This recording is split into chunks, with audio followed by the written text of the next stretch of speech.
রাজনীতি সাম দাম দণ্ড ভেদের আরেকটা এপিসোডে আমি ময়ূক, আমার সাথে স্বর্ণালী এবং শুভ্রাংশু আমরা চলে এসেছি। একটা সময় আমরা ভাবতাম যে বাঙালি তো কিছু না কিছু করেই নেব, মানে আমাদের শিক্ষা দীক্ষা এই সমস্ত কিছু তো আছে। আমাদের বাবা মারা ভাবতো যে একটা সময় আমরা ডাক্তার ইঞ্জিনিয়ার হব, বাবু অন্তত সরকারি স্কুলের টিচারটুকু হবে। তারপর হঠাৎ করে সব কিছু বদলে গেল এবং স্বর্ণালী ঠিক সেই জায়গা থেকেই একটা অদ্ভুত ভ্যাকুয়াম তৈরি হলো যে আমাদের ছেলেমেয়েগুলো না এখন ডাক্তার হতে পারবে, না ইঞ্জিনিয়ার হতে পারবে, না মানে প্লেন বিএ পাস হতে পারবে। 1 সেপ্টেম্বর ডেডলাইন, সারা ভারতবর্ষে 1 সেপ্টেম্বরের মধ্যে সেশন শুরু হয়ে যাচ্ছে, আর আমরা এখনো জানি না কোন কলেজে আমাদের ছেলেমেয়েগুলো ভর্তি হবে। মানে বাড়ির বাবু বাবাইরা শেষ পর্যন্ত এই বছরটা কি করবে কেউ জানে না। আমার এক্ষেত্রে মনে পড়ছিল, আমরা তো করি রাজনীতির সামদাম দণ্ডভেদ। আমার মনে পড়ে যে আমরা যখন ক্লাস 7-8-এ পড়েছি ওয়েস্ট বেঙ্গল বোর্ডে, আমাদের 7-8-এ সংস্কৃত ছিল, সেখানে চাণক্য শ্লোকও পড়েছি। একটা শ্লোক আমার খুব মনে পড়ছে আজকে, বিদ্যাত্তাঞ্চ নৃপত্তাঞ্চ নৈবতুল্য কদাচনু স্বদেশে পূজ্যতে রাজা বিদ্যান পূজ্যতে সর্বত্র। অতএব স্বদেশে নিজের দেশে রাজা পূজনীয় হতে পারে, কিন্তু বিদ্যান তিনি সর্বত্র অ্যাকসেপ্টেড, যেখানেই যাবেন সেখানে নিজের জায়গা তৈরি করে নিতে পারবেন। এবং তার উদাহরণ আমরা দেখেছি, এখান থেকে পাশ করে পড়াশোনা করে ডাক্তার ইঞ্জিনিয়ার হয়ে বিদেশে চলে গেছেন অনেকজন। আমার বন্ধু বান্ধবরা এখনও তারা বিদেশে চাকরি করছেন। কিন্তু আমি যদি সেই রাস্তাটাই বন্ধ করে দিই, ভাই বিদ্যান বিদেশে গিয়ে পূজ্যতে হবে কি করে, বিদ্যান বিদেশে গিয়ে নিজের জায়গা তৈরি করবে কি করে, আমি তাকে বিদ্যানটাই বানালাম না, তার পড়াশুনো লেখাপড়ার জায়গাটা সেই পাইপলাইনটাই কেটে দিলাম, থাক নিজের রাজ্যে, থাক এখানে, দরকার হলে পরিযায়ী শ্রমিক হয়ে যাবি, দরকার হলে ভাতা নিবি, শ্রী নিবি, অন্য কোনো সাথী ফাতি নিবি, রাস্তায় বসে থাকবে, এই যে রাস্তায় বসে থাক, পুলিশের মার খা, ভালো করে বিক্ষোভের প্র্যাকটিস কর, তারপর একটা সময়তে তুইও তোলাবাজ হবি, তুইও কাটমানি শিল্পে অভ্যস্ত হয়ে যাবি। কি অসাধারণ স্ট্র্যাটেজি, কি চলছে এখানে, কোথায় রয়েছি আমরা? ভয়ঙ্কর। মানে আমি তোমার কথা ভাবছি না, আমি ভাবছি আমার কথা। যদি চাকরির পরীক্ষাটা যদি না পড়তাম, যদি গ্র্যাজুয়েট হতে না পারতাম, আমি তো এখানেও চাকরি করতে পারতাম, এখানে থাকতাম না আমরা। আমরা যেটা খুব মধ্যবিত্ত, যাকে বলা হয় নিম্ন মধ্যবিত্ত, মধ্যবিত্ত, মানে উচ্চবিত্তটা আমাদের অন্য ব্যাপার। তাদের কাছে কি হবে, কি ভয়ঙ্কর একটা পরিস্থিতি। আমরা কি করি, আমরা ব্যবসা করিনি, বাঙালি ব্যবসা করে না, ব্যবসায় বাঙালি ফেল করে গেছে। আমাদের একটা কাজই আমরা করেছিলাম, মন দিয়ে পড়াশোনাটা করেছিলাম। ঠিক, মন দিয়ে পড়াশোনা করে আমরা কি করেছি, গোটা দেশের সব জায়গায় স্বর্ণালী ময়ূক তোমরা দেখো একটা না একটা বাঙালি আছে, সে স্টেশন মাস্টার হোক বা সে ডাক্তার হোক, মানে যে কোনো বড় বড় কোম্পানির উচ্চ পদস্থ কোনো জায়গাতে বাঙালি বসে রয়েছে। কিন্তু আজকে আমাদের কি হলো, আমাদের ডাক্তারির পরীক্ষায় আমরা বসতে পারছি না, মানে পরীক্ষা দিয়ে দিয়েছি, রেজাল্ট নেই। আরে বাবা, গ্র্যাজুয়েট, যে সাধারণ গ্র্যাজুয়েট, ফিজিক্স নিয়ে পড়বো, কেমিস্ট্রি নিয়ে পড়বো, ইতিহাস নিয়ে পড়বো, কোনো কলেজ নিচ্ছে না। মানে এই জটিলতাটা শুরুটা কোথায় শুভ্রাংশুদা, আমি ঠিক সেই জায়গাটা বোঝার চেষ্টা করছি। মানে এটা আমাদের কাছে যখন ছেলেমেয়েগুলো এসেছিল, মানে দর্শকরা তো এই খবরগুলো হয়তো সবসময় পেয়ে ওঠে না, আজকে এটা বলার মতন জায়গা। প্রচুর ফোন আসছিল শুভ্রাংশুদা, আমাদের ডেস্কে প্রচুর ফোন আসছিল এবং আমাদেরকে হোয়াটসঅ্যাপ করে, তুমি নিজেও জানো যে দাদা তোমরা এটা ধরছো না কেন, এই ইস্যুটা ধরো।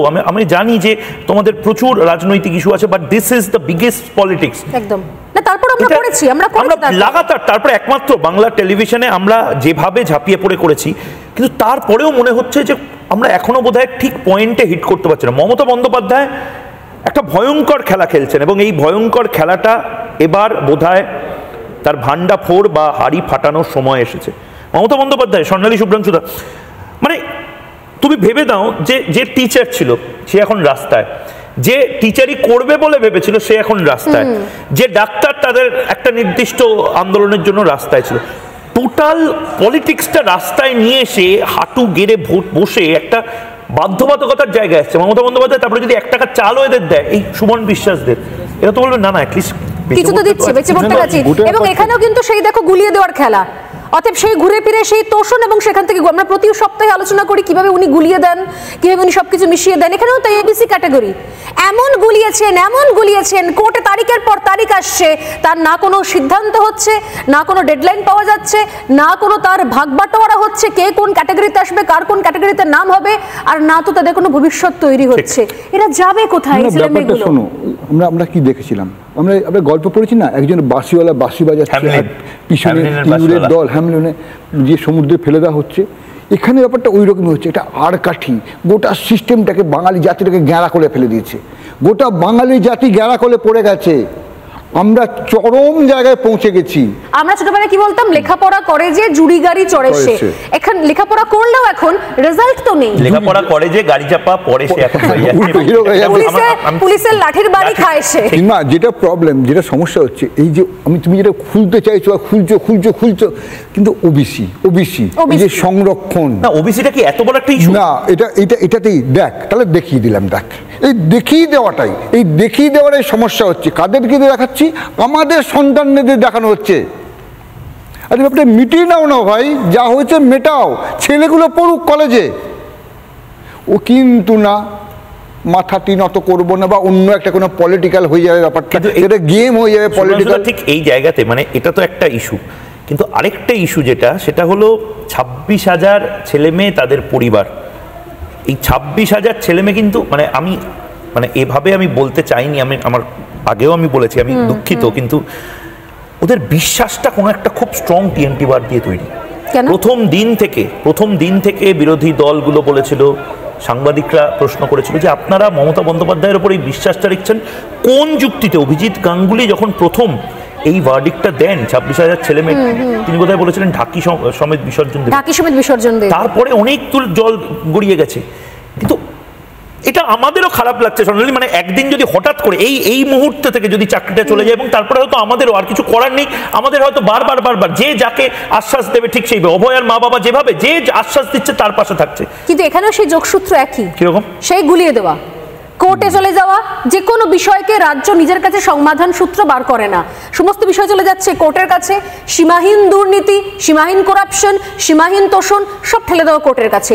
কোর্ট একটা জাজমেন্ট দিয়ে দিচ্ছে, সেটাকে আবার রিভিউ পিটিশন, আবার তার পাল্টা, এখান থেকে আবার সুপ্রিম কোর্ট, লড়াই, আইনি লড়াই দিয়ে পুরো বিষয়টাকে গুলিয়ে এমন করে ঘেঁটে দেওয়া। যোগ্য অযোগ্যের মধ্যে গন্ডগোল লাগাবেন না, আমি এটাই বলবো। নিশ্চিন্তভাবে আপনারা বাচ্চাদের শিক্ষা দিন, এবং যোগ্যরা যারা আছেন শিক্ষা দিন, শিক্ষিত করুন। ফার্স্ট আমাদের তদন্তটা করতে দিন, আমরা ক্লারিফিকেশন চাইব, আইনের ধারা অনুযায়ী কাজ করব। কারো চাকরি যাওয়াটা আমাদের ধর্ম নয়, চাকরি ফিরিয়ে দেওয়াটা, চাকরি করে দেওয়াটা আমাদের ধর্ম। তৃণমূল কংগ্রেস চলে যাওয়ার পরও পরবর্তী যে দলই আসুক, বিজেপি আসুক, অন্য কোনো দল আসুক, যে কেউ আসুক না কেন, বা মমতা বন্দ্যোপাধ্যায় চলে যাওয়ার পর যদি অন্য কেউ তার দলে মুখ্যমন্ত্রী হন, তিনিও এই জট ছাড়াতে পারবেন না, অন্তত পরবর্তী 5-10 বছরে তো নয়। গোটা একটা প্রজন্ম নষ্ট হয়ে যাবে। দেখো, আমাদের মাস্টার নাই, আমাদের ডাক্তার নাই, আমাদের উকিল নাই, আমাদের ইঞ্জিনিয়ার নাই, আমাদের কিচ্ছু নাই। আমরা ভালো ছাত্র তৈরি করতে পারছি না। আমরা পড়াচ্ছি কি? আমাদের মাস্টাররা রাস্তায় আছে, আমাদের পড়ুয়ারা যারা ইঞ্জিনিয়ার হওয়ার কথা ছিল তারা এখন ঘরে কাঁদছে। শুভ্রাংশুদা, সেটা তুমি বলছো বাংলাতে থাকলে, মানে এটা খারাপভাবে নিও না, মানে তোমার সন্তানের যদি মানে এই অপশনটা থাকে, তুমি 10-12-15 লাখ টাকা জাস্ট এডুকেশন ফি, এবং তার পাশাপাশি ফ্ল্যাটে রেখে, হোস্টেলে রেখে যদি তুমি মুম্বাই, দিল্লি, পুনে বা পরিযায়ী ছাত্র বলছিস, তাহলে কিন্তু ওর একটা বেটার এডুকেশন কিন্তু পাবে। তুমি এটা হবে না, তার কারণটা হচ্ছে আমি ভালো প্রাইভেটে না, শোনো, 50 মিনিটের 85% আর 15% একটা গেম আছে। 15% যে ছেলেটা থাকে, যারা 15% কেন্দ্রীয় কোটা, সেটা বাইরে যেতে পারে। 85% যেটা থাকে সেটা রাজ্যে ভর্তি হতে হবে। 85% সেটা তো তোমার অন্য বিষয়, কিন্তু প্রাইভেট কলেজ অত আমাদের যারা আছে তারা কি এতই বড় লোক বাঙালিরা? সেটাই তো দেখছি আমাদের এতগুলো কলেজ, অসম্ভব বিষয় প্রাইভেটে ডাক্তারি কি সম্ভব নাকি ডাক্তারি পড়ানো প্রাইভেটে? মানে 1 কোটি টাকার গেম, ওই গেম করে মানে খুব কম লোক পারবে। আমি আইনি লড়াইগুলো নিয়ে এদের কাছে আসি, যারা প্রতি মুহূর্তে ফিল্ডে রয়েছেন, এবং প্রিয়াঙ্কা রয়েছে এখানে। প্রিয়াঙ্কা তো আইনি লড়াইয়ের প্রত্যেক মুহূর্তের সাক্ষী। অনেক সময় আমরা বকাঝকা করি যে তুই লাইভে কেন, তোকে পাচ্ছে না, কারণ প্রিয়াঙ্কা বলে আমি কোর্টরুমের ভেতরে আছি, আমি কপিটা দিয়ে দিচ্ছি কি হচ্ছে না হচ্ছে। প্রিয়াঙ্কাকে সবসময় পাওয়া যায় না।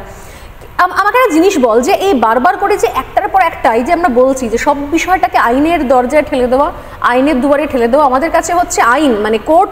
আমি জানি না হাইকোর্ট এই মুহূর্তে লাস্ট 5-6 বছরে কত জিনিস হাইকোর্টে পেন্ডিং হয়ে রয়েছে, কারণ সব কিছুতেই হাইকোর্টে চলে যাচ্ছে, সব কিছু সুপ্রিম কোর্টে চলে যাচ্ছে, সবাইতেই লোকে সিবিআই ইডি চেয়ে নিচ্ছে। সিবিআইডি আর কোথায় যাবে? আমার তো মানে সিবিআইডির ইমিডিয়েট লোক রিক্রুট করা উচিত। এই ক্ষেত্রে আমি বলবো, আমি কোথাও একটা সূত্র মারফত জানতে পেরেছিলাম এই মামলাগুলো যখন চলছিল, তখন এরকম একটা বিষয় সূত্র মারফত কানে এসেছিল যে ইডি সম্ভবত ফ্রিল্যান্সের জন্য লোক নেবে, এরকম বিষয় কানে এসেছিল। হয়তো কেউ মজা করে বলতে পারে বা কিছু। তার লজিকটা একটাই, সোজাসুজি স্বর্ণালী শোটা যদি প্রতি ঘন্টায় করতে বলা হয়, মানে একজন ইডি বা সিবিআই এর অফিসার তারা ম্যাক্সিমাম একটা কেস নিয়ে, আমরা সাধারণত দেখি ফেলুদা একটা কেস নিয়ে লন্ডনে ফেলুদা, আমরা দেখি বেনারসে ফেলুদা আছে। এবার ফেলুদাকে যদি বলা হয় ফেলুদা তুমি সকালবেলা লন্ডন নিয়ে ভাববে, তারপরে কাঠমান্ডু নিয়ে ভাববে, তারপরে তুমি কলকাতা নিয়ে ভাববে, তারপরে তুমি মোগনলাল মেঘরাজের সাথে লড়াইটা করবে এবং তোমাকে গণেশ মূর্তিটাও খুঁজতে হবে, এবং তারপরে এক্সপেক্ট করি যে লাস্টে ফেলুদা সবকটার ক্লাইম্যাক্স একসাথে বলবে। সেটা তো সম্ভব না। না, এটা হচ্ছে এখানে প্রত্যেকটা জিনিসে, মানে খালি বাংলায় ওভারবার্ডেন। মানে জুতো সেলাই থেকে চণ্ডীপাঠ, মানে সব ক্ষেত্রে, মানে ছোটখাটো আলপিন টু এলিফ্যান্ট যদি আমরা বলি, মানে বাড়িতে কোথাও কারোর জিনিস খোয়া গেছে থেকে বড় স্ক্যাম, মানে চুরি, প্রত্যেক ক্ষেত্রে আমরা চলে যাচ্ছি সিবিআই ইডি, সিবিআই চাই ইডি চাই। এটা যদি হয় আমরা অবাক হওয়ার কিছু নেই। মানে সিবিআই ইডিও নাকি আজকাল চাইছে যে মানে আমরা যদি কন্ট্রাকচুয়াল এমপ্লয়ি হোক, আর মারা যাচ্ছে না। কোর্টের যদি তুমি ফ্লোটা দেখো স্বর্ণালীদি, তুমি দেখতে পাবে বা ময়ূকদার মনে থাকবে, যেই সময় এই এসএসসির মামলা এলো, জাস্টিস গাঙ্গুলি মামলা শুনছেন, সেই সময় আমরা যদি দেখি পরপর প্রচুর মামলায় সিবিআই, একের পর এক মামলায় সিবিআই। তার আগে পোস্ট পোলে সিবিআই হয়েছে। তারপরে গাঙ্গুলি কোন ঘরে বসতেন, মানে কোর্টে কত নম্বর ঘরে বসতেন? অভিজিৎ গঙ্গোপাধ্যায় বসতেন 14 নম্বর এজলাস। হাইকোর্টের বি গেট দিয়ে ঢুকে যদি কেউ জোড়া লিফটে, ওখানে জোড়া লিফট শব্দটা খুব প্রচলিত, ওটাকে জোড়া লিফট, দুটো লিফট পাশাপাশি, সেই লিফটে করে যদি কেউ লিফটের 2 নম্বর বাটনটা দেন, তো সেক্ষেত্রে লিফট থেকে নেমে ওটা নাকি একদম একটা দর্শনীয় স্থান হয়ে গেছিল একটা সময়। অনেকেই আসতেন যে 14 নম্বর ঘরটা দেখবো, এরকম একটা ব্যাপার ছিল যে বিচারপতি গঙ্গোপাধ্যায় কোথায় বসেন। এমনও প্রচুর বিষয় ঘটেছিল ওই ঘরটার মধ্যে। সেই সময় 14 নম্বর ঘর ছেড়ে আমরা যারা কোর্টে রোজ যাই তারা বেরোতে পারতাম না, কারণ কখন কি হয়ে যাবে। এমনও দৃশ্য আমরা দেখেছিলাম, মানিক ভট্টাচার্য তখন জেলে, অভিজিৎ গঙ্গোপাধ্যায় অর্ডার দিলেন মানিক ভট্টাচার্যকে প্রিজন ভ্যানে করে 2 ঘন্টার মধ্যে এজলাসে এনে হাজির করতে হবে, সেটা যদিও প্রাইমারির মামলা ছিল। মানে এগুলো মানে অভিজিৎ গঙ্গোপাধ্যায় এরকম অর্ডার দিতে পারেন। 2 ঘন্টার মধ্যে চাকরিটাও তো মানে একটা সকার হিসেবে এসেছিল গোটা বাংলায়, 26,000 চাকরি চলে যাওয়া। এবং এই 26,000 চাকরি যাওয়ার আগের মুহূর্তগুলো তোমার মনে থাকবে ময়ূকদা, এই 26,000 চাকরি যাওয়ার আগে একদিন রাত্রেবেলা 10টার সময় কোর্ট বসেছিল, বিচারপতি গঙ্গোপাধ্যায় এজলাস বসিয়েছিলেন, আমরাও জেগেছিলাম একদম। এবং সেটার কারণ ছিল যে এসএসসি ভবনে সেন্ট্রাল ফোর্স ডিপ্লয় করতে হবে যাতে কোনোভাবে এভিডেন্স টেম্পার না হয়।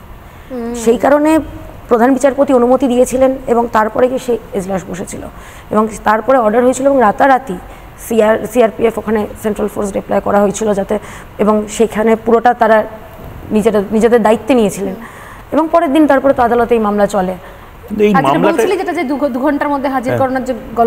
মানিক ভট্টাচার্য, এটা প্রাইমারি মামলার ক্ষেত্রে আমরা সেই সময় দেখেছিলাম, সাক্ষী ছিলাম এরকম একটা দৃশ্যের। প্রাইমারি মামলা এখনো চলছে, এখনো বিচারপতি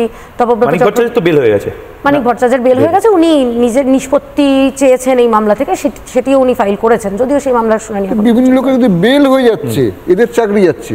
হ্যাঁ, এদিকে এবং প্রাইমারির সংখ্যাটা আরো বেশি, প্রাইমারির সংখ্যাটা 32,000। না, 32,000 চাকরি চলে যেতে পারে না পারে, মানে রেফারেন্স পয়েন্ট 26,000, মানে 26,000-এর পর 32,000 প্রাইমারি মামলাতে এই মুহূর্তে শেষ যেদিন শুনানি হয় সেদিনকেও এই চালের মধ্যে থেকে কাকর বাছার একটা পয়েন্ট এজলাস উঠে এসেছে। এটা তো সুপ্রিম কোর্টও বললো, মানে এই ওয়েমারের ব্যাপারটা যেটা এই লাস্ট যেটা যে মিরর ইমেজ পাওয়া যায়, কেন বাতিল হওয়ার সম্ভাবনা রয়েছে, একদম কেন বাতিল হওয়ার সম্ভাবনা রয়েছে আমি বললাম, কারণ এই সুপ্রিম কোর্টে সেম পয়েন্ট উঠে এসেছিল যে আমরা চালের মধ্যে থেকে কাঁকড় কী করে বাঁচবো। এবং সেই ক্ষেত্রে দাঁড়িয়ে পরবর্তীকালে আগের দিন যখন এই মামলার শুনানি হয় 32,000 চাকরি প্রার্থীদের প্রাইমারি, তো তখন দেখা যায় তখন হাইকোর্টও আবার সেম কথা বলে যে এই মামলাতেই বা আমরা কী করে বাঁচবো, যে কারা এই পেয়েছে এতগুলো মানুষের চোখের জল প্রত্যেকটা। পয়েন্টটা হচ্ছে মানে কোর্ট সেই সময় দাঁড়িয়ে চালের থেকে কাঁকড় বাঁচার কথা বলেছিল এবং তারপর অভিজিৎ বাবু আমাদেরকেও বলেছিলেন বিষয়টা কিন্তু সেটাও নয়, বিষয়টা খিচুড়ি হয়ে গেছে। আমি বারবার ওই যেটা নিয়ে তৃণমূলের অনেকে রেগেও গেছিল, এই জলের মধ্যে যদি 1 ড্রপ কালি দিয়ে দেওয়া হয় শুভ্রাংশুদা, বা পেস্ট যদি তুমি টুথপেস্ট যদি বের করে দিয়ে বলো যে ভেতরে ঢোকাতে, প্রসেসটা ঠিক সেই জায়গাতে চলে গেছে। তুমি নীল জলটাকে বা দুধ জলের থেকে আলাদা তখনই করতে পারবে যখন তোমার কাছে রাজহংস থাকে। আমাদের এই সমাজে বা এই বাংলাতে এখন আর কেউ নেই এবং ঠিক সেই জায়গা থেকে মানে এই আপস অ্যান্ড ডাউনসগুলো নিয়ে যদি তুই একবার একটু বলিস প্রিয়াঙ্কা, মানে এখন তো আমি শুনছি কিউরিটিভ পিটিশন বা রিভিউ পিটিশনের পরে একটা আভাস তারা পাচ্ছে যে কিছু আর হবে কিছু না। করার নেই না, এই অন্তত এই লাস্ট সুপ্রিম কোর্টের এই রায়ের পর তো আমার মনে হয় না যে আর কোনো রাস্তা রয়েছে, আর এই দেশে আর কোনো রাস্তা আর একটা পথ রয়েছে রিভিউ পিটিশনের পরে কিউরেটিভ পিটিশন, যেটা ইতিমধ্যেই চাকরি প্রার্থীরা বলছেন যে ওনারা একাংশ যারা বলছেন যে ওনারা ফাইল করবেন।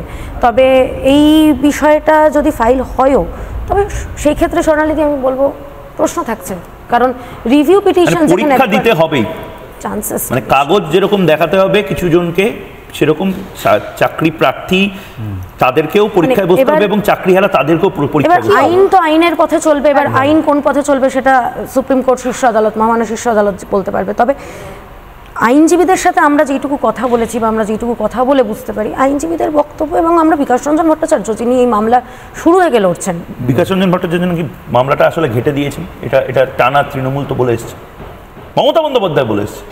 আপনারা যারা কোর্টে কেস করিয়েছেন এবং আপনাদের হয়ে যারা সিপিএম এর লয়ার দাঁড়িয়েছেন, বিকাশ বাবুদের গিয়ে বলুন, বিকাশ বাবু আপনার তো পয়সার অভাব নেই, আপনি কেস করে আমাদের ছেলে মেয়েদের চাকরি বন্ধ করে দিলেন, আপনি যেমন আমাদের চাকরি বন্ধ করেছেন আপনি আবার আমাদের চাকরি চালু করবেন। মমতা বন্দ্যোপাধ্যায় বলেছেন, তৃণমূল বলেছে, সকলেই বলেছে। তবে এখনও গিয়ে যখন এই রিভিউ পিটিশন ফাইল হলো, সেখানেও এই বিকাশ রঞ্জন ভট্টাচার্য গিয়েই সেই মামলা লড়েছিলেন। এবং যখন বারংবার এসএসসির তরফ থেকে বিভিন্ন রকম, আমরা দেখেছি, মনে থাকবে হয়তো তোমাদের, একের পরে এটা যখন খারিজ হয়ে গেল, নতুন নোটিফিকেশন এসএসসি দিল, সেই সময় এসএসসি নতুন নোটিফিকেশনও বেশ কয়েকবার স্টে হয়ে গেছিল। তার কারণ বিভিন্ন আইনি জট, বয়স সংক্রান্ত একটা জট, বিভিন্নভাবে। মানে আর কিছু হওয়ার নেই। এটা খুব একটা মজার বিষয় শুভ্রাংশুদা ময়ূক, মানে বিকাশ রঞ্জন ভট্টাচার্য যে মামলাগুলো লড়েন সেগুলোর ক্ষেত্রে নাকি সিবিআই খুব ভালো কাজ করে, সুপ্রিম কোর্টে অসাধারণ জাজমেন্ট থাকে, এবং যেগুলো উনি লড়েন না সেগুলোর ক্ষেত্রে নাকি সিবিআই একদম বিক্রি হয়ে গিয়েছে, সিবিআই নাকি বিজেপির অঙ্গুলি হিলনে চলছে। এই নিয়ে একটা আলাদা বিতর্কের জায়গা রয়েছে। আমি বামেদের সিবিআই দর্শন আর বামেদের সুপ্রিম কোর্ট দর্শন এই নিয়ে আমরা না হয় আরেকদিন শো করব, কিন্তু এই যেটা কিছুক্ষণ আগে আমরা আলোচনা করছিলাম যে তাহলে এদের ভবিষ্যৎটা কি, এই ভবিষ্যৎ নিয়ে আলোচনা করতে করতে ময়ূক কিছুক্ষণ আগে বলছিলে যে পরীক্ষা দিতেই হবে, পরীক্ষা দিতেই হবে। এখানে ওয়েঞ্জেলা রয়েছে, ওয়েঞ্জেলা আমাদের অফিসের সর্বকনিষ্ঠ, মানে একদম সব থেকে ছোট অ্যাঙ্কার রিপোর্টার। ওয়েঞ্জেলা একদিন এসে আমাকে বলছে, গল্প করছে, দিদি আমার এত খারাপ লাগছে, যার কাছে আমি বায়োলজি পড়েছি, যে টিচারের কাছে, আমি যখন লাইভে আমাকে অ্যাসাইনমেন্ট দিয়েছে, আমি যখন বুম নিয়ে ক্যামেরা নিয়ে কভার করতে গেছি, আমি দেখছি মিছিলের মধ্যে আমার নিজের বায়োলজি টিচার, যার হাত ধরে আমি পড়াশোনা করেছি, পাশ করেছি, সেই বায়োলজি টিচার সেই মিছিলে হাঁটছেন, তারও চাকরিটা চলে গেছে। ভয়ানক। একদমই। আমরা দুদিন আগেও দেখেছিলাম এই 2016 সালের যারা প্যানেলের রয়েছে তাদের মিছিল রাস্তা জুড়ে, ধর্মতলাটা কার্যত ওটাই হয়ে গেছে, মিটিং মিছিল যাই হোক না কেন ধর্মতলায় ধর্না, সেই জায়গা দিয়ে যখন হেঁটে আমি কভার করছি, আমি যাচ্ছি, সেই টাইমে ময়ূকদা, স্বর্ণালী, শুভ্রাংশুদা তিনজনেই দেখেছো, সেই সময় আমি আমার হঠাৎ নিজের বায়োলজি টিচারকে দেখছি ওই মিছিলে ছাতা নিয়ে হেঁটে আসে এবং স্লোগান দিচ্ছে, আমাদের চাকরিটা ফিরিয়ে দিন। আমি নিজে বলছি আমার গায়ে কাঁটা দিচ্ছে, আমি এখানে দাঁড়িয়ে, মানে আমি এখানে দাঁড়িয়ে, আমার টিচার এখানে দাঁড়িয়ে, লিটারালি আমার গায়ে কাঁটা দিচ্ছে, এবং আমার টিচার দাঁড়িয়ে রয়েছে, এবং যারা দর্শকরা দেখছে তারাও হয়তো বুঝতে পারবে, বা আমার টিচারও হয়তো দেখছে, ম্যাম আমার হাতটা ধরে বললো যে কাজ কর মন দিয়ে, স্বর্ণালীদি এরমভাবে হাতটা ধরে বললো যে কাজ কর মন দিয়ে, আমার মাথায় হাত বোলালো। সত্যি কথা বলছি, মানে সেদিনকে আমার মনে হয়েছে যে মানে আমি কী করছি, কি দেখছি, তার কারণ আমি যার কাছে বায়োলজি পড়েছি, আজকে যে এই যে জায়গাটা বসে রয়েছি, এই জায়গাটা বসে থাকার জন্য যেটুকু অবদান সেই টিচার, সেই টিচারদের আজকে আমি রাস্তায় দেখছি হাঁটতে, এবং তারা অযোগ্য, তাদের বলা হচ্ছে যে তারা দুর্নীতি করে চাকরি পেয়েছে, এবং অত্যন্ত ভালো পড়ান সেই টিচার, আদালতের নির্দেশে তারা আজকে এই চাকরি থেকে বাইরে, তাই আজকে তারা রাস্তায় নেমেছে, অনেকের হাতে তো আবার পতাকাও রয়েছে। দাদা আমি একটু কথা বলি আপনার সঙ্গে। রাজ্য সরকার কোর্টে কি করছে, যারা অযোগ্য তাদের হয়ে সওয়াল করছে। ঠিক তাই, এখানে তো প্রশ্ন হয়েই ছিল, কারণ আদালতে প্রশ্ন করেছিল কেন এমনটা হচ্ছে, আর সেই জায়গায় আজকে আমরা কি ছবি দেখতে পাচ্ছি, এই প্রশ্নের পর আজকে পথে নামলো সেই যোগ্য শিক্ষক শিক্ষিকা এবং শিক্ষাকর্মীরা, এবং এরকম প্রচুর টিচার রয়েছে। আমি যখন এই প্যানেলের কথা শুনি, শুভ্রাংশুদা, ময়ূকদা, স্বর্ণালীদি, আমি তখন আমার স্কুলের টিচারদেরকে ফোন করলাম, ম্যাম সব ঠিক আছে তো, আমাদের স্কুলের কোনো ম্যামেদের চাকরি জানি তো? তখন বলল তোমরা ভালো করে কাজ করো, আমাদের স্কুলের কোনো টিচারদের চাকরি যায়নি। আমি মুখে বুম ধরতে পারিনি। আমি পরে মাকে এসে বললাম যে মা আজকে ম্যামকে দেখেছি মিছিলে হাঁটতে, ম্যামের চোখ ছলছল করছে আমাকে দেখে। বলল দেখ তোদেরকে পড়িয়েছি, আমরা অযোগ্য টিচার। কিন্তু জয়েন্টেও তো একই, যে তুই যখন জয়েন্ট নিয়ে যখন এই অ্যাজিটেশনগুলো করছিলি, মানে ছেলে মেয়েদের রাস্তায় নামানো পশ্চিমবঙ্গে, এটা কিন্তু ভয়ঙ্কর শুভ্রাংশুদা। মানে এর পরেও যদি দর্শকরা মনে করেন যে না না যাই হচ্ছে ওই পাসিং ফেজ, ঐন্দ্রিলা কভার করছিল জয়েন্টের যেভাবে মানে অ্যাজিটেশন হচ্ছিল, প্রতিবাদ হচ্ছিল, কিসের জন্য বাচ্চা বাচ্চা ছেলেমেয়েরা রাস্তায় নেমেছে, শুধু রেজাল্টটা দরকার। জয়েন্টের রেজাল্ট আমি দেখলাম যে টেনে হিচড়ে নিয়ে যাচ্ছে, মনে হচ্ছিল রোহিঙ্গাদেরকে পুলিশ টেনে হিচড়ে নিয়ে যাচ্ছে। আদপে তারা আমাদের বাংলার পড়ুয়া, কেউ হয়তো 50 পেয়েছে, কেউ 99 পেয়ে হয়তো তাকেই ট্রিটমেন্ট করবে, পুলিশদেরই ট্রিটমেন্ট করবে আজ ডাক্তার হয়ে বা কাল ইঞ্জিনিয়ার হয়ে।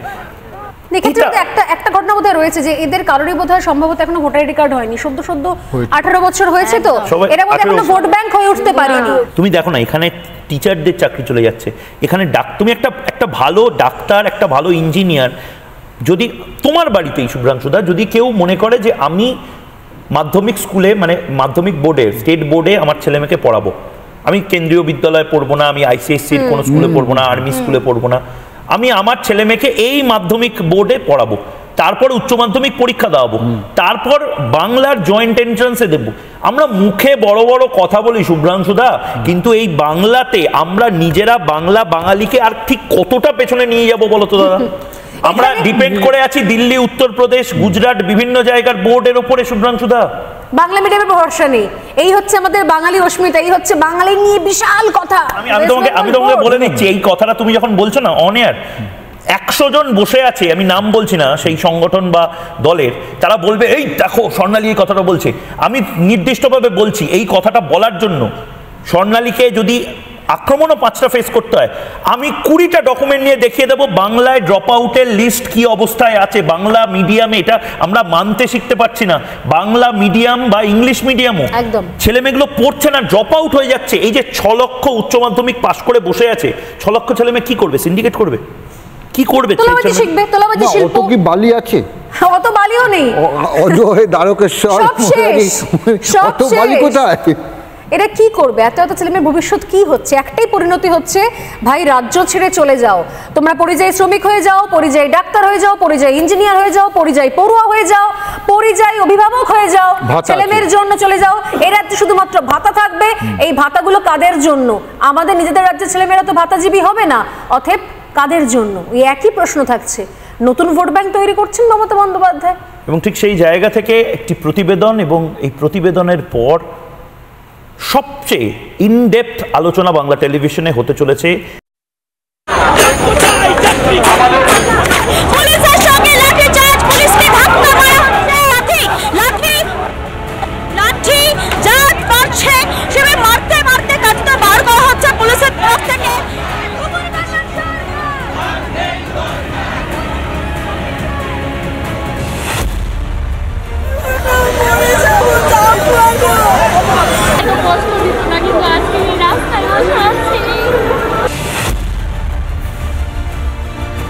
নতুনদের সাথে টেন্টেডদের সাথে আমাদের কেন আমরা পরীক্ষা দেব?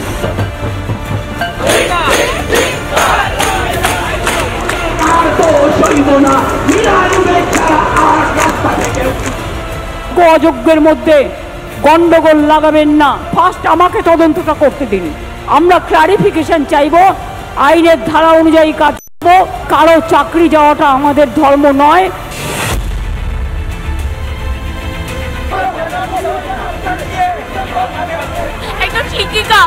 তুই টাকারি করে এইটা আমার পাউটা ছিল না।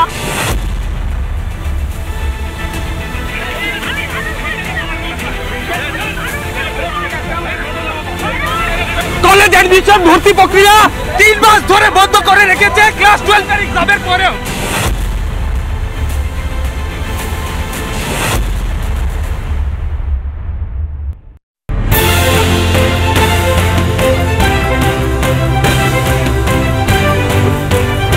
নমস্কার স্যার। আজকে আমাদের সাম দাম দণ্ডভেদের এই পরবর্তী যে অংশ, সেই অংশেতে এমন একজন মানুষ রয়েছেন যিনি পশ্চিমবঙ্গের যে কোনো ছাত্রছাত্রীর যেটা এই মুহূর্তের স্বপ্ন, সব থেকে বড় স্বপ্ন থাকে যাদবপুরে কবে চান্স পাবো, বা যাদবপুরে কীভাবে চান্স পাবো। যাদবপুর বিশ্ববিদ্যালয়ের প্রাক্তন উপাচার্য এবং অঙ্কের অধ্যাপক বুদ্ধদেব সাউ এই মুহূর্তে আমার সঙ্গে রয়েছেন। স্বাগত আপনাকে আমাদের এই স্পেশাল সেগমেন্ট রিপাবলিক বাংলায়। বুদ্ধদেববাবু, যে কারণে আজকের এই অনুষ্ঠানটা, মানে ছেলেমেয়েগুলো ভয়ঙ্কর অবস্থায় এই মুহূর্তে আছে, মূল ডেডলক বা প্রবলেমটা কি হচ্ছে যদি একটু সহজভাবে বাবা মাদের বলেন। মানে এটা কিন্তু একটা আমারও জানার বিষয় যে আসল সমস্যাটা কি হচ্ছে, এবং এটার ওই আমরা বলি না স্নোবল এফেক্ট, একটা ছোট্ট বরফের গোলা যদি নামতে থাকে একটা বিশাল পাহাড়ের আকার ধারণ করে সব কিছু ধ্বংস করে দেবে নিচের গ্রামগুলোতে। ওই স্নোবল এফেক্টটা, কাস্কেডিং এফেক্টটা কি হতে পারে স্যার? যদি একটু ছোট করে আমি বলি যে একটা আমরা কথা শুনে থাকি যে বিন্দু বিন্দু করে সিন্ধু হয়। আমরা সব সময় ছোট ঘটনা বলে অনেক কিছুকে এড়িয়ে যাই, কিন্তু এই ছোট ঘটনাগুলোকে যদি কালেকটিভ করা যায়, দেখা যায় যে সেটা একটা এমন আকার ধারণ করে সেটা আর প্রতিরোধ করা সম্ভব হয় না। সেই রকমই দীর্ঘদিন ধরে ছোট ছোট প্রবলেমগুলোকে সমাধান না করার ফলে আজকের এই জায়গায় চলে এসেছে। যেমন ধরুন, এখন যে বিষয়টা বলতে চাইছেন যে সমস্যাটা কোথায়, সমস্যাটা কিন্তু মূলেই বলতে কি আমরা ছোটোখাটো জায়গাতে প্রতিবাদ করি না। যেমন ছোট্ট একটা যদি বলি যে 1000 টাকার বিনিময়ে আমি আমার ভোটকে বিক্রি করে দিয়েছি। ভোট মানে কি? ক্ষমতা। সেই ক্ষমতাটা পুঞ্জীভূত করে সরকারের বিশাল ক্ষমতা হয়, যেখান থেকে আবার আমরা উল্টো দিকে যেন এক্সপেক্ট করি, সরকারের কাছে হাত জোড় করে বসে থাকি যে আমি কিছু পাবো কি, আমাকে কিছু দেবে কি। ঠিক, কিন্তু সেই ক্ষমতাটা দিই আমরাই। ওই জন্যই বলছি বিন্দু বিন্দু করে সিন্ধু হয়। 1 পয়সা করে যদি আপনি দেখুন প্রত্যেকের কাছ থেকে নেওয়া হয়, আপনার কিছু যায় আসে না, কেন 1 পয়সা দিতে আপনি লজ্জাই পাবেন। সেই 1 পয়সা আপনি কালেক্ট করুন, সারা ভারতবর্ষে কত পয়সা হয় আর কত টাকা হয়। ঠিক সেরকম করে এই যে ছোট ছোট অপরাধগুলো, আপনি 1000 টাকার বিনিময়ে আপনার ভোটের ক্ষমতাটা বিক্রি করে দিয়েছেন, আবার আপনি এক্সপেক্ট করছেন যে আপনি জাজমেন্ট পাবো সরকারের কাছ থেকে। না স্যার, এটা তো আপনি বলছেন, আমরা এটা বুঝছি। হ্যাঁ, কিন্তু এই যে আপনার ইউনিভার্সিটি যাদবপুর, হ্যাঁ, ছাত্ররা ভর্তি হতে পারছে না কেন? না, শুধু কেন বললে হবে না। দেখুন, কেন প্রচুর প্রশ্ন আমি শুনেছি, আমি দিনরাত্রি তো দেখেছি বিভিন্ন সমাজে, সোশ্যাল মিডিয়াতে, সংবাদ মাধ্যমে, শুধু খালি কেন হতাশ। মানে আমরা হতাশ হতে পছন্দ করি, মানে কি সমাধানে যেতে হবে। সমাধান হচ্ছে কি? সমাধান একটা মূল কাঠি আছে, সমাধান জনসাধারণের কাছে, কিন্তু সেটা কাজ করছে না গণতন্ত্রতে। আচ্ছা, আমি মূল কথায় আসি। যাদবপুর ইউনিভার্সিটির প্রবলেম হচ্ছে, সে তো সবাই জানেন, আমার নতুন করে বলারও কিছুই নেই, যে যাদবপুর ইউনিভার্সিটি একটা অ্যাক্টের আন্ডারে চলে। যাদবপুর ইউনিভার্সিটি না চলে কোনো টিচারের কথায়, না চলে কোনো ছাত্রের কথায়, না সরকার, না গভর্নমেন্ট, না গভর্নর, কারোর কথাতেই চলে না, চলে অ্যাক্ট। সে একটা কে বানিয়েছে? ইনডাইরেক্টলি জনসাধারণই বানিয়েছে।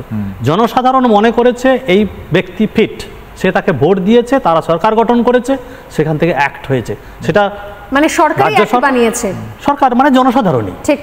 সুতরাং সেই জনসাধারণের অ্যাক্টকে কেউই ভায়োলেট করতে পারে না, কেউ না। একটা জিনিস আমাকে বলুন বুদ্ধদেব বাবু, যে আপনি এত বছর ধরে আপনি অঙ্কের অধ্যাপক, এবং শুধুমাত্র বিএসসি, এমএসসি, পিএইচডি একই সঙ্গে আপনি ইঞ্জিনিয়ারিং সেমিস্টারেরও ক্লাস নেন। অন্যান্য বছর এই সময় যাদবপুর বিশ্ববিদ্যালয় কিরকম ছবি থাকে? নতুন ছেলেরা ভর্তি হয়ে গিয়েছে, এই সময় প্রায় ক্লাস শুরু হয়ে যায়, মানে খুব ভুল না করলে একটা সেমিস্টার আসার সময় চলে আসছে। আগস্ট থেকে ক্লাস শুরু হওয়ার কথা ছিল, সেটা বিভিন্নভাবে পিছতে গিয়ে এখন প্রায় পুজোর আগে আর বের হয়েছে। এখন তো এবছর যা দাঁড়িয়েছে, পুজোর আগে তো শুরুই সম্ভব নয়, পুজোর পরে কবে হবে সেটাই এখন। আপনি বলছেন নভেম্বরেও শুরু হতে পারবেন? অনিশ্চয়তা, মানে একটা সেমিস্টার নষ্ট হয়ে যাচ্ছে।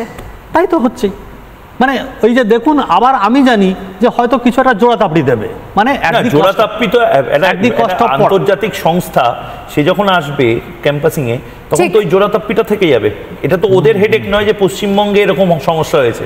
দেখুন, সেই সমস্ত আলোচনা যদি করেন সে খানিকটা মৌচাকে ঢিল মারার মতো অবস্থা। সেগুলো বলতে গেলে আপনাদের সময়েরও হয়তো রেস্ট্রিকশন থাকবে। না বলুন না, আমাদের ঢিলটা কাউকে মারতে তো হবে, ঢিলটা কাউকে মারতে হবে, মারুন ঢিলটা। ধরুন যারা এখানে এর জন্য আসে, কি বলে ক্যাম্পাসিং এ, তারা দেখে না ছাত্র কি পড়েছে কিনা। কোশ্চেনগুলো যেগুলো থাকে না সেগুলো দেখা যায় যে যেহেতু যাদবপুর স্টুডেন্টে খুব ভালো স্টুডেন্ট আছে, তারা তাদের নিজেদের ব্রেন থেকেই না প্রশ্নগুলো দেয়, খানিকটা মানে সাবজেক্টিভ না হয়ে দেখা যায় যে যা পড়া হয়েছে তার হয়তো 100 ভাগের 1 ভাগ, মানে যা সিলেবাসে আছে পড়ার কথা, যা সিলেবাসে আছে, হ্যাঁ, তার 100 ভাগের 1 ভাগ হয়তো দেখে নেয় যে স্মার্টনেস, মানে বুদ্ধিমত্তা, ইন্টেলিজেন্স দেখে না। প্রথমে যেমন ওরা আছে ব্র্যান্ড দেখে, যাদবপুর মানে ভালো স্টুডেন্ট আছে, ভালো স্টুডেন্ট দেখে নিয়েছে মাধ্যমিক উচ্চ মাধ্যমিকের রেজাল্ট কি আছে, সুতরাং এই স্টুডেন্ট এখানে পড়ুক আর নাই পড়ুক, ওখানে গিয়ে প্রেসার দিলে তারা পড়তো, এইটা তারা দেখে নেয়। আর কিছু কিছু জায়গাতে তারা দেখে নেয় তার স্পিকিং পাওয়ার কেমন, আর উপস্থিত বুদ্ধি, মানে ইমিডিয়েটলি কোনো একটা প্রশ্নকে অ্যাটাক করলে সেটা পাচ্ছে কিনা। সাবজেক্ট এখানে যদি নাও পড়ায় ওরা হয়তো পড়িয়ে নিতে পারে। আমি নিজেও প্রাইভেট কোম্পানিতে 3 বছর ছিলাম, আমি জানি। সত্যি কথা বলতে কি, আমি প্রাইভেট কোম্পানিতে আমার যে কারণে ভালো লাগেনি, আমি যা পড়েছিলাম তার 1000 ভাগের 1 ভাগ হয়তো প্রাইভেট কোম্পানি আমাকে ইমপ্লিমেন্ট করতে হয় না, মানে সারাক্ষণ আমার ভালো লাগে। সেই জায়গাটা এখন নষ্ট হয়ে যাচ্ছে বলে আপনার মনে হচ্ছে না যে যেভাবে মেধা একটু একটু করে ড্রেন হয়ে যাচ্ছে, আগামী প্রজন্ম আপনার ছেলে মেয়ে তাদের তো বাইরে পাঠানো ছাড়া তার মানে উপায় নেই? আমার ছেলে মানে আমার ছেলে, আমি বলছি আমার ছেলেই এবছর হচ্ছে কি একজন ক্যান্ডিডেট। আমারও নিজের ইচ্ছে ছিল যে আপনার ছেলে কি জয়েন্টের মানে অপেক্ষা করে আছে? হ্যাঁ, মানে ও হচ্ছে আইআইটি যেই মেন দিয়ে শিবপুরে পেয়ে গেছে। বেশ, এবারে দেখুন আমার একটা অপশন ছিল যে যাদবপুরের, আমি যেহেতু যাদবপুরের ব্র্যান্ডের ভ্যালু আমি জানি, পড়ানো বিতর্কের ব্যাপার আছে, কিন্তু ব্র্যান্ডের ভ্যালুর জন্য সব জায়গায় একটা তার রেসপেক্ট থাকে।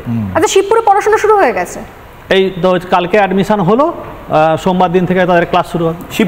শিবপুরটা হয়ে গেল কি করে? যাদবপুর আটকে গেল কি করে? শিবপুর হচ্ছে সেন্ট্রালের যে জেই মেন এবং অ্যাডভান্স দিয়ে হয়। আমাদের সেন্ট্রালে সবকিছু চলছে, রাজ্যের সবকিছু চাকা আটকাবে। হ্যাঁ, এবং আইআইটি এর বোধহয় আইআইটি তো আরো আগে শুরু হয়েছে, সেটা তো তার আমি এটাই বোঝার চেষ্টা করছি স্যার। আইআইটি তে যে ছেলেটি ভর্তি হয়েছে সেই ছেলেটি অলরেডি 2-3 মাস নিশ্চয়ই পড়াশোনা করে ফেলেছে, বা 2-3 মাসের আইআইটির এক্সপোজার পেয়ে গেছে। আমাদের বাংলার ছেলেমেয়েগুলো শুধুমাত্র এই রাজনৈতিক কচকচানি এবং ভোট ব্যাংক পলিটিক্সের জন্য এই 4 মাস তো নিজের লাইফ থেকে নষ্ট করে দিল। অবশ্যই, এবং আরো 2-3 মাস নষ্ট করতে চলেছে। এবং স্যার বলেন যেই মেনে অ্যাডমিশন হয়ে গেছে। হ্যাঁ বলুন, কতগুলো আমরা যাদবপুর, নর্থ বেঙ্গল, বর্ধমান, মানে ওয়েস্ট বেঙ্গলের সবগুলো, কতগুলো ইঞ্জিনিয়ারিং কলেজ সরকারি।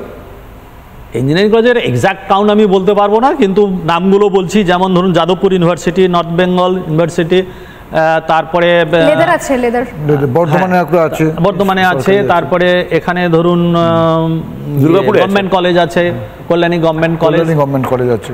একটা কথা বলুন স্যার, আপনি তো মানে এতগুলো বছর ধরে পড়াচ্ছেন, ক্যাম্পাসিং এর ক্ষেত্রে যাদবপুরের ক্ষেত্রে মনে হয়েছে যে আগে অন্তত 5 বছর 10 বছর আগেও ক্যাম্পাসিং এ যেভাবে কোথাও বড় বড় কোম্পানি আসতো এবং যে পরিমাণ সেখানে রিক্রুট হতো, এখন লাস্ট 1-2 বছরের ক্ষেত্রে ছবিটা একটু অন্য চেঞ্জ হয়ে গেছে, সেটা আপনি নিজে? সেটা হয়েছে, কিছু কিছু সময় আসছে না, কিন্তু তবে একটা জিনিস কি জানেন, যে এটা আমি আপনাদের এখানে আগেও বলেছি যে এইগুলো ম্যাটার করে, মানে কীরকমভাবে ম্যাটার করে, আস্তে আস্তে গুণ ধরে যাওয়া, এটা লং টার্মে হয়, এক্ষুনি আপনি বুঝতে পারবেন না। যাদবপুরও যদি ডিটেরিওরেট করে, আবারও কি হবে জানেন তো, 1 বছর বেশ কিছু ভালো স্টুডেন্ট আসার পর আবার হয়তো এটা আপলিফটেড হয়ে গেল। তো সেই কারণে ওইটাকে ভালো স্টুডেন্ট আসবে, যদি ভালো স্টুডেন্টদের পরিণতি এই হয়, যদি ভালো স্টুডেন্টদের জয়েন্ট এন্ট্রান্সের জন্য রেজাল্টের জন্য অপেক্ষা করতে হয়, এর থেকে তো ভালো তারা সবাই ভিন রাজ্যে গিয়ে অন্য জায়গায় পড়াশোনা করবেন এরপর আস্তে আস্তে। হ্যাঁ, সেটা ঠিক, প্রবণতা বাড়ছে তো, সেটাও ঠিক, সেটা বাড়ছে। তবে এটাও দেখতে হবে যে জনসাধারণের সাথে প্রপোর্শনালি সমস্ত ইনস্টিটিউট বাড়ে, ঠিক আছে? যেমন অন্য আরও ইনস্টিটিউট তৈরি হয়েছে বলে সেখানেও যেমন যাবে, তেমনি যাদবপুরেও আসবে। কোথায় আমাদের ভবিষ্যৎ প্রজন্ম দাঁড়াবে এরপর? এই যে মানে স্যার, উনি নিজে হচ্ছে পূর্ব মেদিনীপুরের লোক, পূর্ব মেদিনীপুরে ভগবানপুর থেকে উনি এসছেন কলকাতায় যাদবপুরে পড়াবে। তিনি ওখান থেকে এখানকার সব মানে খুব ভালো স্টুডেন্ট। সেই স্যার বলছেন, যিনি আবার অঙ্ক নিয়ে করেন, 2 যোগ 2 4 নয়, লসাগু গসাগু আছে, ইনফিনিটি আছে, অনেক কিছু বলেন, তাই তো? আমরা তো অঙ্ক জানি না। তো সেই স্যার নিশ্চিত নয় এবং তিনি ভয় পাচ্ছেন। তার একটা নিশ্চয়তা, তার নিজের ছেলে শিবপুরে পেয়ে গেছে। পশ্চিমবঙ্গ নিয়ে তিনি ভয় পাচ্ছেন। ভয় তো পাচ্ছি, কেন আমি তো বলছি একই কথা যে যাদবপুর আমার যাদবপুর নয়, পশ্চিমবঙ্গ শিক্ষা না। আমি তো অবশ্যই ধরুন যারা যাদবপুরে পাবে না তারা তো অন্য জায়গায় পড়বে, তাদেরও তো একটা আনসার্টেনিটি। পরবর্তী প্রজন্মের ভবিষ্যৎটা কোন জায়গায় দাঁড়াচ্ছে স্যার? আমি জানি যে আপনি যে জায়গায় রয়েছেন সেই জায়গা থেকে অনেক কিছু কম্পালশনও থাকে, কিন্তু তবু একজন শিক্ষক হিসেবে, অধ্যাপক হিসেবে আপনার কি মনে হয় এই রাজ্যের পরবর্তী প্রজন্ম যারা মেধাবী তাদের আদৌ ভবিষ্যৎ দেখতে পাচ্ছেন? আপনি দেখতে পাচ্ছেন একজন অভিভাবক হিসেবে, একজন অধ্যাপক হিসেবে? দেখুন, আমি এটা হয়তো খুব ডিটারমিনিস্টিকলি বলা যাবে না, কিন্তু আপাতত দৃষ্টিতে আমার মনে হচ্ছে যে এই রাজ্যের অবস্থাটা বোধহয় একটু খারাপ। কিন্তু এখন যদি আপনি আমাকে ফুল প্রুফ করতে পারেন সেটা আমি বলতে পারবো না। তার কারণ কি, আমার কাছে অনেক ডেটা নেই। কেননা এটাও শুনেছি যে অন্য জায়গাতে গিয়েও মানে তারা অনেকে ভুগছে, আর কোনটা সত্যি কোনটা মিথ্যে জানি না। তবে এখানকার যে, আমি অন্য কারোর সাথে কম্পেয়ার করব না, কেন কোথায় কি ভালো। আর সব থেকে বড় কথা, আমি কম্পেয়ার করতে যাবোই বা কেন, তাই না? আমি যাদবপুরে আছি, যাদবপুরের কথা ভাববো, পশ্চিমবঙ্গে আছি, পশ্চিমবঙ্গের ভাববো। অন্যরা কেউ ভালো করছে কি খারাপ করছে সেটা হবে এখানকার খারাপের justification. I don't believe that. আপনি কি রাজ্য কি বলছেন, যাদবপুর ইউনিভার্সিটির ভেতরে যদি ঢোকেন তাহলেও দেখবেন যে একটা খুবই বাজে পরিস্থিতি। কেন? আমি অন্যান্য ডিপার্টমেন্টের কথা বলতে গেলে হয়তো আমাকে ডেটা দিতে হবে, কিন্তু আমার ডিপার্টমেন্টের কথাটা আমি বলতে চাচ্ছি। অঙ্ক ডিপার্টমেন্ট আজকের দেখুন, একটু খারাপভাবেই বলছি, আমার দাদুর আমলে আমি মানে জাস্ট একটা ইয়েতে বলছি কি শিখেছি আজকের আমি সেইটা চালিয়ে যাব? নিশ্চয়ই না, তাই তো হওয়া উচিত নয়। কেন এটা যদি ইন্ডিয়ান নলেজ সিস্টেমের কথা আপনি যদি ভাবেন, ইন্ডিয়ান নলেজ সিস্টেম সেই নয় যে মান্ধাতা আমলে বা আজ থেকে 2000 বছর আগে কি হয়েছিল। 2000 বছরেও আগেও ভীষণ ভালো আবিষ্কার হয়েছিল ডেসিমেল সিস্টেম, যেটা আজকে সারা পৃথিবীতে চলছে। সেই ডেসিমেল সিস্টেম সেটা তো আমাদের ভিত্তি, আমাদের প্রতি মুহূর্তে আপডেট করতে হবে, প্রতি মুহূর্তে আপডেট। আজকের যখন আর্টিফিশিয়াল ইন্টেলিজেন্স সব জায়গাতে, যেমন কম্পিউটার আসলে হাহাকার পড়ে গিয়েছিল কি হবে কি হবে, আর্টিফিশিয়াল ইন্টেলিজেন্স কি হবে কি হবে। আমি বলছি কোনো হাহাকারের কিছুই নেই, আজকেরই কথা হচ্ছিল, কোনো ভয়ের কিছু কারণ নেই। কেননা আর্টিফিশিয়াল ইন্টেলিজেন্স কি করবে? আর্টিফিশিয়াল ইন্টেলিজেন্স আপনার কাজটাকে সহজ করে দেবে, এর থেকে তো বেশি কিছু না। সে আপনার খাবার দাবারের কি, আর্টিফিশিয়াল ইন্টেলিজেন্স খায় না কিছু, সে কাজ করে। তাহলে আর্টিফিশিয়াল ইন্টেলিজেন্স এলে মানুষের ভয় পাওয়ার কি আছে? আচ্ছা যাই হোক, সেটা ভয় পাওয়ার সেটা তো অন্য যুক্তি হবে।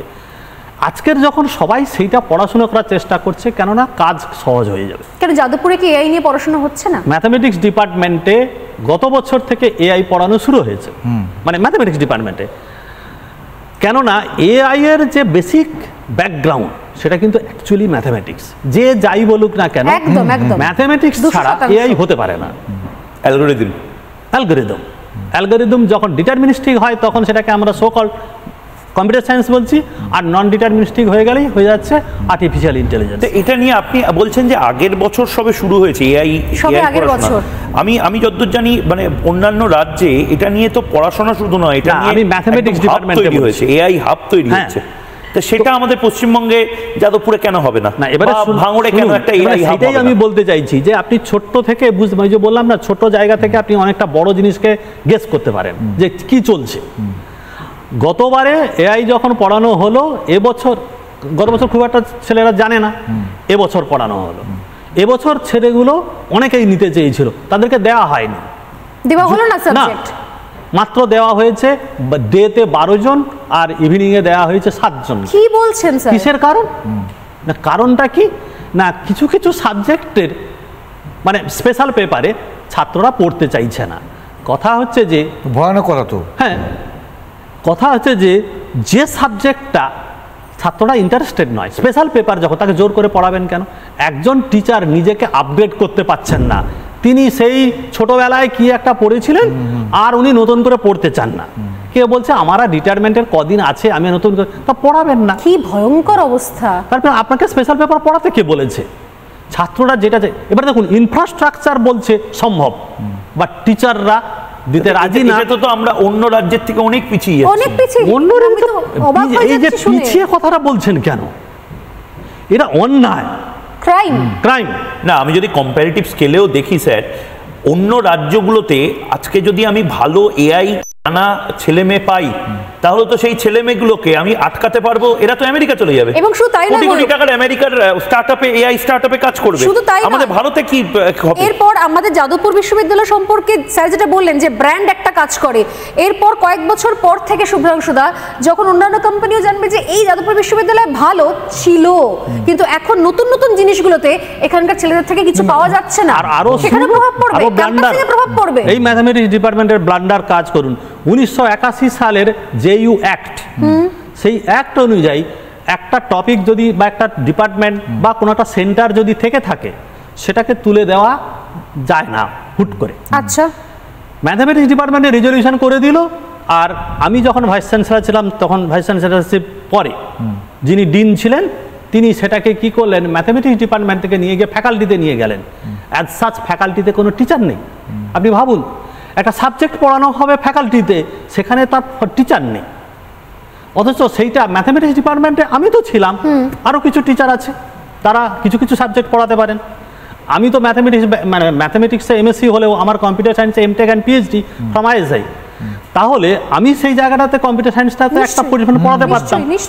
কি করলো, আমাকে ম্যাথমেটিক্সের ক্লাসগুলো বেশি দিয়ে এটাকে পড়াতে দেওয়া হবে, মানে এরকম করে কম্পিউটার সায়েন্সটাকে ফ্যাকাল্টিতে নিয়ে গেল। তা এইবারে ছেলেগুলো এসে আমায় জিজ্ঞেস করছে, স্যার আপনি প্রাইভেট কোম্পানিকে একটু ডাকুন, তাহলে আমাদের চাকরি পাকবে। আমি তোমরা ইয়ার কি করছো আমাদের সাথে? তোমাদের মেরুদণ্ড নেই, তোমরা ভিক্ষে করতে বেশি পছন্দ করো, হাত জোড়ো করে করো। তোমাদের অধিকার স্পেশাল পেপার পড়ার, তোমরা সেটা হাত জোড়ো করে চাইলে কি করে হবে? কি অবস্থা এইবারে তাহলে কি হলো, সেটাকে নিয়ে চলে গেল। তাহলে ওটা যদি ফ্যাকাল্টিতে নিয়ে যায়, আমি ম্যাথস ডিপার্টমেন্টে প্রাইভেট কোম্পানিতে ডাকবো কি করে? আমাকে ডাকতে গেলে তো মিনিমাম একটা যুক্তি দেখাতে হবে। তুমি কম্পিউটার সায়েন্সের ইয়েগুলো তুলে দিলে, কেন তুলে দিলে? 35 বছর ধরে, 35-এরও বেশি বছর ধরে কম্পিউটার সায়েন্স এখানে পড়ানো হতো, এবছর তুলে দিল। কম্পিউটার সায়েন্স তুলে দিয়েছে এবছর। আমি পার্সোনালি চিঠি করেছি ইয়েকে, কি বলে, গভর্নরের যিনি ইয়ে ছিলেন, গভর্নরের নমিনি ইসিতে, কি জানো, কাজী মাসুদ, উনি সম্ভবত জানিয়েছিলেন, জানি না তাতে কি হয়েছিল। এবং ভাইস চ্যান্সেলর নিজে এসে ডিপার্টমেন্টে বলে যাচ্ছে, আমি বললাম যে এটা কিন্তু আপনি 1981 সালের আইনকে ভাঙছেন, তা সত্ত্বেও উনি কর্ণপাত করেন। কি ভয়ঙ্কর অবস্থা! মানে আমরা এই এপিসোড থেকে শুনে আমরা সত্যি সত্যি আমার মাঝে মধ্যে তো মাথা গরম হয়ে যায়। বাড়িতে আমাকে বলে, আমি বললাম যে দেখো, কাউকে না কাউকে বলতে হবে। কি হবে, আমাকে অ্যাটাক করবে তো করুক, ওটা আমাদের ডিপার্টমেন্টে আমার কাছে কাগজের ডকুমেন্ট আছে, আমাদের ডিপার্টমেন্টে আমার সাথে কি কি করেছে। বিওএসএ বসে রিজলিউশন করছে আমার স্টুডেন্টের পিএইচডি কোর্স ওয়ার্ক, তাদেরকে তাদের হচ্ছে না বলে চিঠি দিয়েছিল, চিঠিটা কনসিডার করবে না। কেন জানেন? আমি একটা কমপ্লেন করেছিলাম, সেই কমপ্লেনটা আমাকে উইথড্র না করলে আমার ছাত্রের চিঠি তারা পড়বে না। কি ভয়ঙ্কর! তালিবানিতে এরকম ঘটনা ঘটে না, কাকে বলবেন? এবারে ধরুন আমি এবারে এই সমস্ত করব নাকি আমার পড়াশোনা করব না পড়াবো? মানে বাংলার এই মুহূর্তে শুভ্রাংশুদা অদ্ভুত একটা বিষয়, স্বর্ণালী শুভ্রাংশুদা, মানে আমরা শেষের দিকে ভাবছিলাম যাদবপুর বিশ্ববিদ্যালয়তেও বহু ক্ল্যারিক্যাল এবং কিছু কিছু রাজনৈতিক জিনিস এত বেড়ে যাচ্ছে যে নষ্ট হচ্ছে। মানে সেন্টার অফ এক্সিলেন্সে আমরা যদি পড়াশোনা বাদে সবকিছু নিয়ে ভাবি, মানে আমরা নিউজ চ্যানেলে নিউজ ছাড়া বাকি যদি সবকিছু নিয়ে ভাবি, তাহলে যেভাবে আমরা নিউজে পেছনের দিকে চলে যাব, বাংলাতে তো সেন্টার অফ এক্সিলেন্স গুলো তো সেই ক্ষেত্রে হচ্ছে।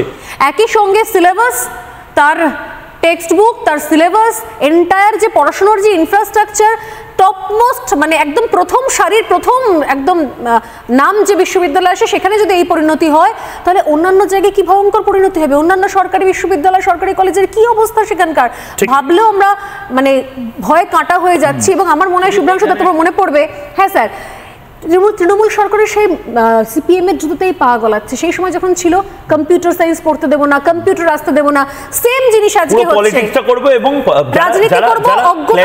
ক্লেরিক্যাল ডিউটিতে যারা আছেন তারা নিয়ন্ত্রণ করবে যেন কলেজগুলো, মেধাকে নিয়ন্ত্রণ করবে ক্লার্করা। এবং মনোজিৎ মিশ্রদেরকে বিভিন্ন কলেজে কলেজে রেখে দেওয়া। আমাদেরকে আপাতত এখানেই এই এপিসোডটা শেষ বলতে চাইছি। বলছি যে স্টিল এও যদি আপনি দেখেন যে অন্যান্য ইউনিভার্সিটি থেকে, তখনও দেখবেন যে যাদবপুর ছিলেন বেটার। তবে আমি ওই জন্য আমি বলছি যে আমি কারোর সাথে কম্পেয়ার করব না, আমি যাদবপুর ইউনিভার্সিটিকে দেখবো যে এটা এই খারাপ হচ্ছে, বাট স্টিল আপনাকে আমি বলবো যে অন্যান্য জায়গা থেকে বেটার। এটা আমি চ্যালেঞ্জ করছি। অন্য যদি জায়গার কোনো ইউনিভার্সিটির যদি কোনো টিচার আসে, আমি তাকে দেখিয়ে দেবো যে স্টিল যাদবপুর বেটার। গর্বিত এখনো পর্যন্ত যাদবপুরে গেলে আপনি যদি একটা কাগজ দেন তো দেখবেন সবাই ফাঁকি দিচ্ছে হয়তোবা, তবুও দেখবেন একটা ছেলে যদি এসে, স্যার আমি হচ্ছে কি অমুক জায়গা থেকে এসে প্লিজ একটু করে দিন, দেখবেন আমাদের অ্যাডমিনিস্ট্রেশনও করে দেয়। এটাই কিন্তু আপনি অন্য জায়গায় পাবেন। আমি চ্যালেঞ্জ করছি। বেশ, নিঃসন্দেহে ভালো জায়গাগুলোতে আরও ভালো হতে পারতো, সেটাই আমাদের হওয়া উচিত ছিল, আমাদের দেখা উচিত ছিল। কিন্তু দুর্ভাগ্য আমাদের যে সেটা ভালো না হয়ে উল্টে খারাপের খবরগুলো আমাদের বেশি দেখাতে হচ্ছে, সেই নিয়ে আলোচনা করতে হচ্ছে। আমাদের সময় একদম শেষ, ময়ূক।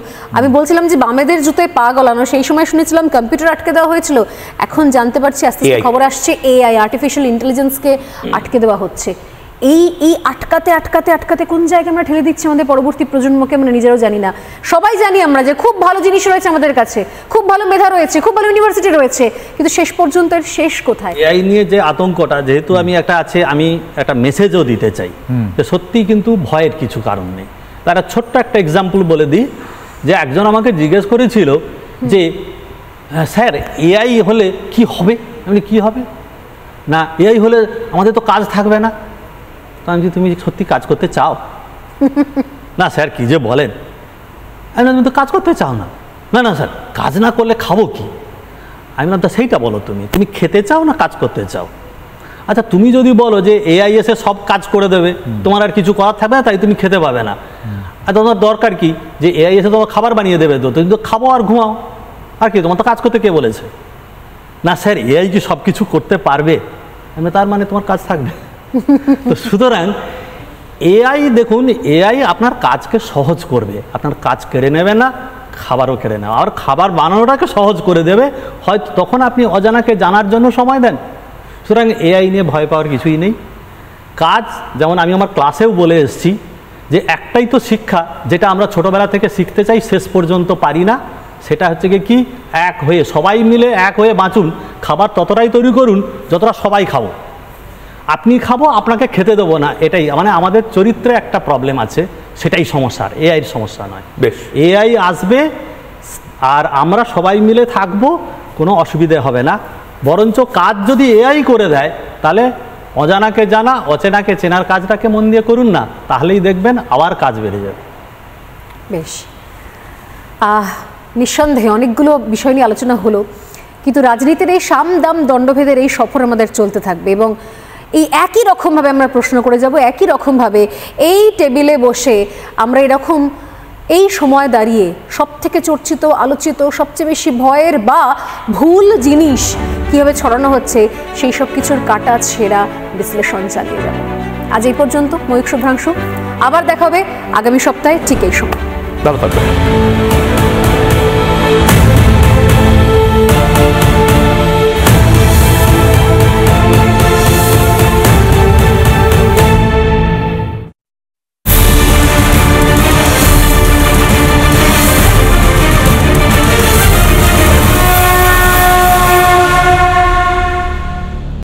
নানা ধরনের কন্টেন্ট দেখার জন্য লাইক করুন, শেয়ার করুন আমাদের ফেসবুক পেজ, সাবস্ক্রাইব করুন আমাদের ইউটিউব চ্যানেল। পাশাপাশি অন্যান্য ব্রেকিং নিউজের জন্য অবশ্যই চোখ রাখুন রিপাবলিক বাংলায়।